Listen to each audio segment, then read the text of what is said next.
for people with autism and other developmental disabilities. My name is Jillian Birch, and I will be acting as the moderator for this debate and introducing our topic and groups. Presenting today, we have the pro stater and prover, Liz Westerhoff, the pro attacker, Tyler Morelli, the con stater and prover, Selena Hamilton, and the con attacker, Regina Pilen. The use of restraints and seclusion has increasingly become a controversial issue in the education and mental health fields. Individuals with autism and other disabilities may engage in aggressive or disruptive behavior that is unsafe to themselves or others.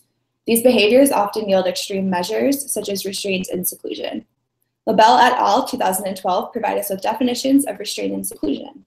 Restraint is defined as any manual method or device used to restrict freedom or movement, and seclusion is defined as involuntary confinement of a person to a room or area which a person is physically prevented from leaving. Debate members will discuss the use of restraints and seclusions, the impact of these interventions on clients and staff, and the use of restraints and seclusions in school settings. Relevant BACB compliance codes addressed in this debate are as follows. 1.05E, professional and scientific relationships. 3.01A, behavior analytic assessment. 4.03A, individualized behavior change programs. 4.08, considerations regarding punishment procedures. 4.09, least restrictive procedures. And 7.01, promoting an ethical culture. Members will present their case regarding the pros and cons of these issues to produce defensible arguments. Each stater will have 3 minutes, and each attacker will have 2 minutes to present. First, we will be watching a video that shows an example of how a seclusion room works.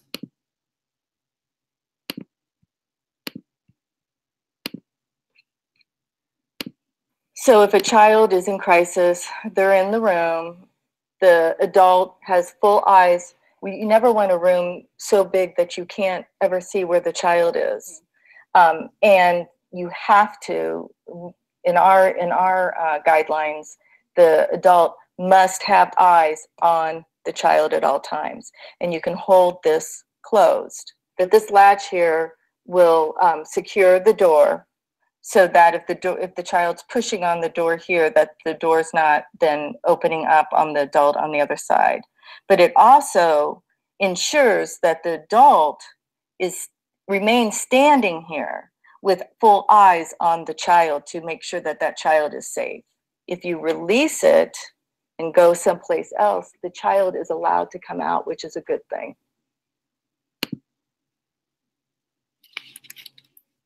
Now we will watch an example of a physical restraint. Okay. Today, Sarah, who is my daughter, who's 8 years old, is going to help me demonstrate the children's control position. Okay. Sarah's going to pretend to be an aggressive student. Okay. And one of the things that we have to do when a student is aggressive is get control of their arms. And how we do that, we need to get behind the aggressive student. And the first way to do that is do a technique called a pull through. So I'm going to reach out and grab one of her arms from the outside, pull her in front of me. So the next thing I need to get control of her arms, and I need to cross her arm around her waist. Okay. Once I do that, then I transfer it to my other hand, reach down, locate the other arm, cross them around her waist area, and slide her arms up underneath her elbows, locked. And then I want to tilt her back on her heels. One of the reasons we want to make sure that we're locked underneath the elbows is to prevent her from slipping or dropping. Also, so if she's like this, she can drop. Go ahead and drop, Sarah. If she drops, we're going to release. Okay, go ahead and stand up, Sarah. And if Sarah's not aggressive, we're going to stop there. But if she continues to be aggressive, we're going to go back into the children's control position. Okay, wrap the arm around the waist, transfer it to the other hand, locate the other arm, cross at the waist, slide, lock underneath the elbows, up high on the chest. One of the other reasons is to make sure that it's locked underneath the elbows, up high on the chest, is to make sure that it doesn't injure her shoulders. If I have it like this, her shoulders can be injured at this point. So I'm going to make sure that she's safely positioned and controlled, up high on the chest, and lean back towards me. Now she wants to drop. Try to drop, Sarah. She cannot drop, and I've got control of her. Okay, go ahead and stand up. And I'm going to maintain this position as long as she's physically out of control. Once she's back under control, I'm going to release her, and it's done with.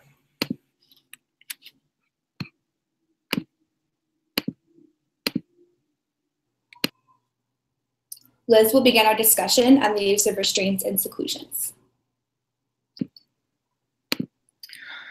There is a big need for the use of restraint and seclusion in many settings, including school settings. Restraints and seclusion are very necessary to prevent harm to the client and others, and the use of the restrictive measures can reduce serious harmful behaviors.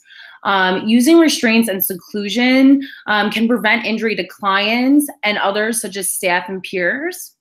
So restraints and seclusion are necessary to use with individuals with autism and other developmental disorders who exhibit severe behaviors such as significant aggression, significant self-injurious behavior, and other behaviors such as elopement, which is running away. And this can be very dangerous in situations like running towards a busy road. So that's when restrictive measures would be very important to use. Some studies have shown that clients also have preferences about restrictive measures that are used to address their challenging behavior.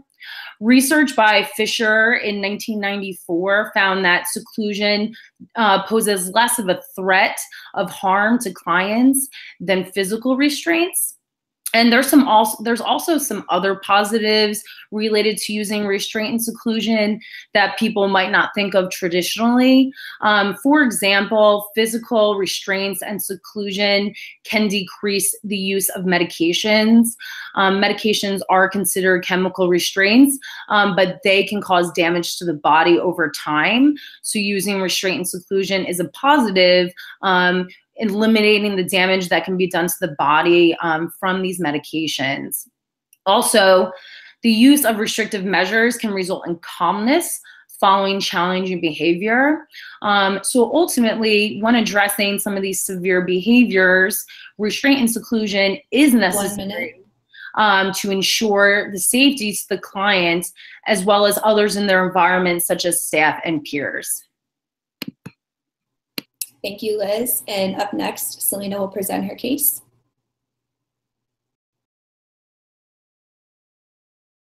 Been the case in the past. This goes along with Compliance Code 4.08a, which states that behavior analysis recommends reinforcement rather than punishment whenever possible. The use of restraint and seclusion is mainly to reduce the risk of injury to the client and others. When we look at Compliance Code 1.05e, it states that behavior analysts do not knowingly engage in the behavior that is harassing or demeaning.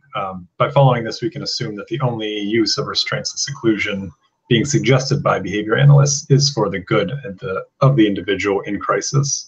When looking at the literature, almost all the studies that have been conducted have used restraint and seclusion solely as a way to keep the client safe from self-injury or to prevent others from being injured as a result of aggression. It's up to the team to decide with the intensity of the self-injury or aggression warrants the use of restraint and seclusion, but it should never be used as a form of punishment. Studies have shown that restraint and seclusion assists in providing a safe place and way for individuals in a crisis situation to become calm before returning to the previous activity or environment. Studies have shown the use of restraint and seclusion assists in providing a safe place and way. The main point here is getting rid of the use of restraint and seclusion simply can't happen due to the potential of harm to others and the other safety concerns involved. Okay, and up next we have Regina, and she will present her case.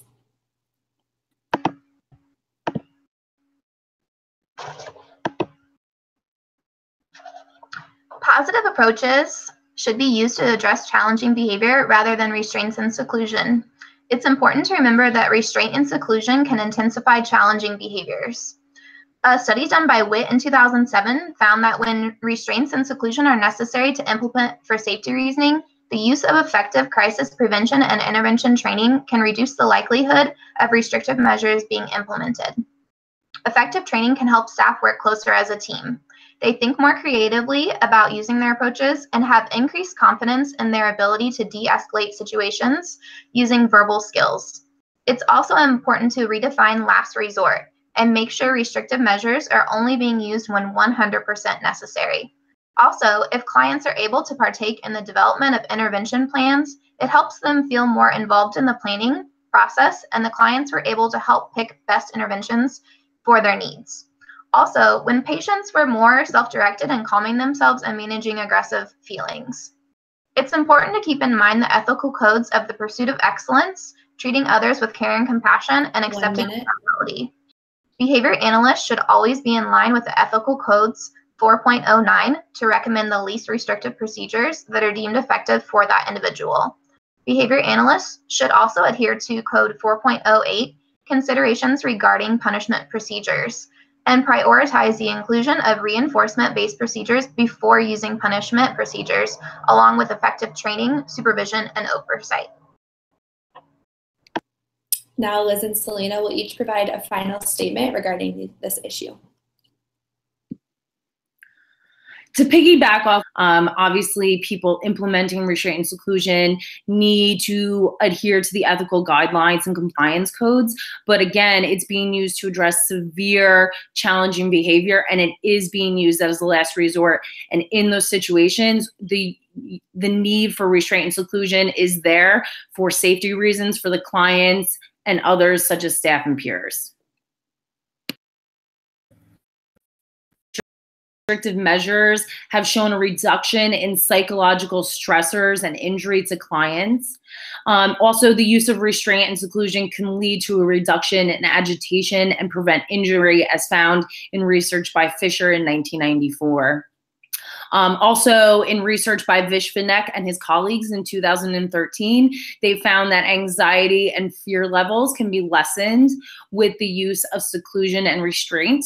Ultimately, the restrictive measures help the clients calm down, and that is a positive impact. Also, in a study conducted by Marianu, Coate, and Marin in 2014, there were no mention of abusive practices. So in this study, the authors did interviews with the clients and with the staff members that engaged in the restraint and seclusion procedures. And in all of those interviews, there were no mention of abusive practices by either parties. Also, there are positive perceptions. Positive perceptions have been mentioned by clients who have experienced the use of restraint and seclusion. So also that same study by Marianu, Coate, and Marin found that some clients appear to understand the purpose of the restraint and seclusion measures, and they reported that the restrictive measures helped them calm down.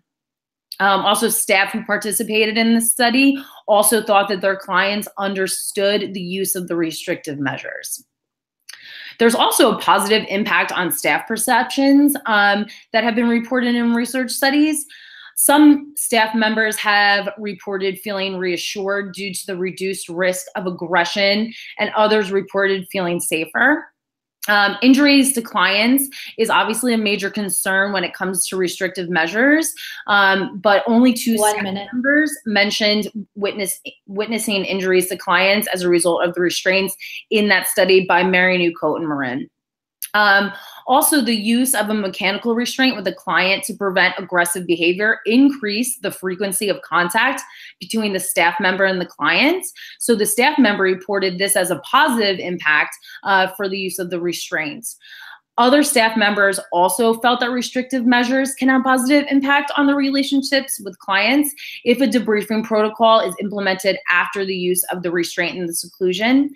Debriefing sessions can help individuals with disabilities better understand the purpose and the goal of the restrictive measures being implemented. So crisis prevention intervention training can also lead to a positive impact on staff as they feel more confident in their implementation of the restrictive measures. Thank you, Liz. And up next, that even began. With proper training, restraint and seclusion should be a calming method, used only in a small number of situations. What Celine is describing kind of sounds like individuals who have been kept in seclusion for a large amount of time. That's not usual of the use of restraint and seclusion. I'd like to go back to the articles that Liz had mentioned. In the Marianu, Coate, and Marin article, states that individuals' perceptions of the use and effectiveness of restrictive measures may depend on the attitudes and behavior of staff involved in the application of these restrictive measures, as well as the quality of care provided by them. And according to the research by Vishkanis and colleagues, in an adolescent, in an inpatient ward of 50 participants, 70% reported that they would rather be put in seclusion room than being physically restrained. The seclusion room is definitely seemed to be less threatening than physical restraints. The majority of individuals felt that seclusion rooms proved to provide a sense of improvement in their mental state. Of the 50 participants, 44% of the seclusion room felt the seclusion room resulted in major improvement in mental state, and 30% felt at least some improvement. Individuals who spend time in a seclusion room also found it beneficial that it's explained to them that the seclusion room or what the seclusion room is used for after the seclusion room being used. Up next, we have Regina. Ultimately, restraints and seclusion do negatively impact clients. Clients often perceive the situation negatively, feel they were being punished, feel angry towards the staff, or lose trust in their care providers, which negatively impacts the staff members and their relationships, according to Mary Newcoat and Marin from 2014.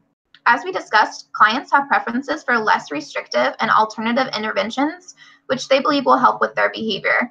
But service providers do not acknowledge that self-strategies may be useful in reducing aggressive behaviors and may therefore limit service users opportunities to exercise personal control over the situation. This clearly is a violation of the ethical principles of according dignity, to do no harm, treating others with care and compassion, and accepting accountability. The compliance codes in violation here are codes 4.03a, Individualized Behavior Change Programs, and code 3.01a, Behavior Analytic Assessments. Behavior analysts should be conducting functional assessments in order to develop behavior reduction programs that fit the individual client's needs and their consent. Behavior reduction programs should be formulated around the goals of each client and unique to their own needs. Thank you. And Liz and Selena will now each provide a final statement regarding this issue. It's very important that and again, their perceptions of the restrictive measures can be based off of how they are being treated by staff. When so restraints, it can help with addressing severe challenging behavior appropriately and effectively under the right conditions. So that starts with appropriate action plans, and they're necessary to address challenging behavior in IDEA. So in response to IDEA, which is the Individuals with Disabilities Education Act, there has been an increase in the number of students in public schools with more intensive behavior support needs. So when public schools develop appropriate action plans that include effective staff trainings and protocols, having the ability to use the restrictive measures in these settings promotes the inclusion of students with disabilities and addresses the mandate of free and appropriate public education outlined in IDEA. So there's also been an increase in safety and new regulations. So with proper these techniques and with parental improvement, in the event that crisis planning and de-escalation efforts fail, then restraint and seclusion measures can be appropriately implemented in the school settings as a life safety measure of last resort to maintain, again, the safety of the student, peers, and staff. Research by LaBelle, Nuno, Moore, and O'Halloran in 2012 talks about these proposed new regulations. So a federal bill has been proposed to establish national minimum standards for restraint and seclusion in schools. And the standards were endorsed by more than 100 organizations. So these standards prohibit schools from using restrictive measures that restrict breathing and aversive behavioral interventions that compromise health and safety. Also, they prohibit the use of restraint and seclusion unless the student's behavior poses imminent danger of physical injury to the student or others. And they also require that the measures are implemented by school personnel trained and certified by a state-approved crisis intervention training program, and that the restrictive measures immediately end when the conditions and behaviors that led to the implementation of the restraint and seclusion conclude. So also the seclusionary experience in schools can be improved by staff keeping in frequent contact with the individual in seclusion, as well as debriefing with the individual after a calm state has been reached. So constructive team planning on how to better approach the situation in the future if a similar situation arises is beneficial. And so as a team, the staff will construct a plan on how to approach the problem situation in the future to improve it if the behavior, severe challenging behavior, is seen again. So restraint and seclusion can be effectively implemented in school settings. Okay, and up next, Selena will present her case. The students were served in a separate school placement. In the 3-year span, only 16 students were involved in the use of restraint and seclusion in 52 separate incidents within the district. Following the lead of this school district, the use of restraint and seclusion can definitely be used in a public school to reduce the incidence of threats to self and others. Crisis situations will definitely continue to arise occasionally in public school settings, but the schools can be properly prepared to address these situations with effective policies supported by evidence-based strategies and research-validated practices. Of course, we want 1 minute. Of course, we want to use the least restrictive procedures possible, which is a part of Ethical Code 4.09. But there are times when that warrant the use of restraints and seclusion. Does that mean we need to kick these students out of the school and place them into a specialized school? When with a little bit of training and maybe a small increase in school budgets, schools could handle the occasional use of restraint and seclusion. Okay, and up next we have Regina, and she will present her case. Schools that use restraint and seclusion procedures are at a higher risk of misapplication and abuse of the procedures due to many factors, as discussed earlier by Selena. Students who require additional assistance to address their challenging behaviors through behavior intervention plans and in crisis situations will benefit more when attending a school setting that specializes in their needs. These education settings are more likely to employ highly qualified staff with better access to appropriate training. Research has found that the use of physical restraint is related to the number of years of experience of the main support worker of that participant. Also, it's been shown that by Marianu and Coate that the more experience the support worker had, the less physical restraint was used, which will allow the student to learn in the least restrictive environment possible, which is our goal. These issues are important because of the ethical principles of the pursuit of excellence amongst service providers and accepting accountability for practice amongst staff. The BACB compliance codes here in violation are 7.01 to promote an ethical culture, where service providers make others aware of the codes of acceptable conduct, and Code 1.05E, professional and scientific relationships, for behavior analysts to not knowingly engage in behavior that is demeaning to persons based on factors such as disability, despite the amount of experience they may have working with a special needs population, which can occur if you put a child in a restraint or seclusion in a school setting. Liz and Selena will now each provide a final statement regarding this issue. Restraint and seclusion can be effectively implemented in school settings and in public school settings. Like Tyler mentioned, there is research that shows that, staff at public schools can be trained on how to ethically and effectively use restraint and seclusions in school. So giving students with disabilities the opportunity to stay in public school and stay with their peers is preferred. So from all the information, restraint and seclusion can be used and done effectively if the appropriate action plan is developed and used in a public school setting.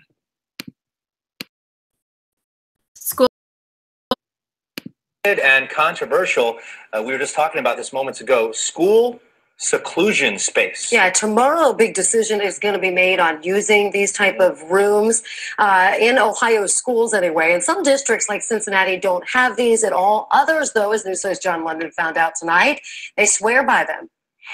There was a time when simply riding a school bus would have been way too chancy for it. Tremendous meltdowns, yelling, kicking, screaming, cussing, hitting. But Matthew Jones, who has autism and is now 12 years old, has learned to recognize his emotions, and just as important, his response to them. A couple of years ago, I'm different now since I'm pretty much a nice kid now. I've grown up, I'm a young kid, and I'm doing my good work, and now I'm not getting not punching no more. He has been in seclusion rooms, as they are sometimes called, and although his school in Fairfield chose to not show us the space, for students that have identification of emotional disturbance.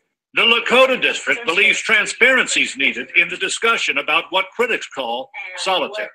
If you can see inside, it's padded based on student safety. Lakota's Special Services Director emphasizes this room is not used as discipline, but as direction. A beanbag chair is the only item inside the den. The door may be open, the student may walk in, and that just may be their chill space. Up to 8 students with special needs are in this classroom at times. About once a week so far this year, the small room adjoining the classroom is utilized. Significant acting out behaviors where they could be a harm to themselves or others. And in that situation, we may decide that maybe shutting the door would be, for safety reasons, what we would do. Okay, so let's say we shut the door and I'm in there. You monitor me now constantly? I can see what's going on through here. In Matthew's experience, the benefit is no day-long break in learning. Seclusion supporters say once self-calming occurs, the positive reinforcement of remixing with peers is a step forward. The alternative. Thank you, debate members, for presenting your thoughts on these issues. Today, we have discussed the use of restraints and seclusions, the impact of these interventions on clients and staff, and the use of restraints and seclusions in school settings. Highlighted points from today's debate include the injury, harm, and risk of restraints on clients, addressing challenging behavior through restraints and seclusion, client and staff perceptions, including both positive and negative views, restrictive measures within the school systems, and alternate ways to address problem behavior. Implications for BCBAs include adherence to the core ethical principles and compliance codes, proper reporting of misconduct and abuse, and appropriate training protocols that lead to successful and effective implementation of restrictive measures in a variety of settings. As a group, we feel that the use of restraint and seclusion is necessary for problem behavior for individuals with autism and other developmental disabilities given proper training and adhering to the compliance codes and core ethical principles. Above all else, clients should be treated in the least restrictive environment possible, and adherence to ethical compliance codes should be a priority when integrating restraints and seclusions to address problem behavior. We will now take questions from the audience, and our first question is, what training techniques are suggested for effective implementation of restraints and seclusion? So first off, when talking about training for the use of seclusion or restraint, it's important to make sure that a school is choosing a certified program, such as safety care or strategies for crisis intervention and prevention, and making sure that the trainings are given by a certified trainer prior to their use. This training should entail techniques to help calm and diffuse potentially harmful behaviors prior to a crisis situation, antecedent strategies, all the way up to the use of the restraint and seclusion during crisis situations. Staff should be trained on the effects of the restraint and seclusion, which could have some pretty big impacts on both the staff and the students. And then extensive practice during the training and role-playing different behavioral situations that can help prepare them, the staff, for potential situations that they may encounter in schools. Finally, staff should receive at least yearly recertification in the program that they choose, which is typically necessary to continue the use of restraint and seclusion. Thank you for your thoughts, Tyler. We will now move on to our next question. How can the use of restraints and seclusion be improved in school settings?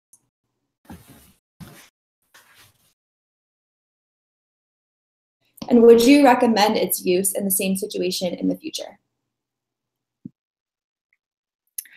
I have a lot of physical restraints with my colleagues for some older kids that I worked with that had severe aggression and self-injurious behavior.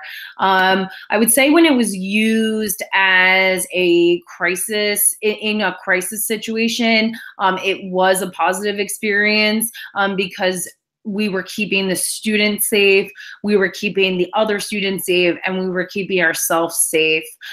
So I would recommend restraint or seclusion measures in crisis situations. I do also have experience with a physical restraint being used as a treatment.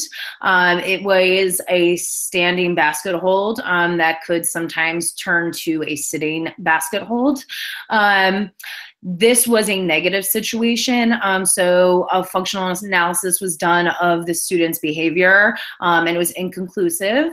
And we found that he really liked the attention that was given from the restraints that were being implemented as a treatment. It didn't appropriately address his challenging behavior, and it increased other problem behaviors. So that was a negative, and I would not recommend using a restraint as an intervention or a behavior treatment plan. I also have had a lot of undress. We would clear the room and try to de-escalate the situation. And get him dressed again. If that was not successful, then we would go to a more secluded area, a specific room for that. And eventually we would end up doing professional crisis management training techniques, such as the BAR, which is brief assisted required relaxation. And that ended up being a positive experience. Before that was being implemented, I actually had my nose broken from that client, and several other therapists had black eyes. So it definitely was a very positive experience for making myself feel safe, as well as making sure that he was safe against those target behaviors of head begging and extreme aggressive behaviors. Okay, this concludes today's debate, and we thank you all for watching.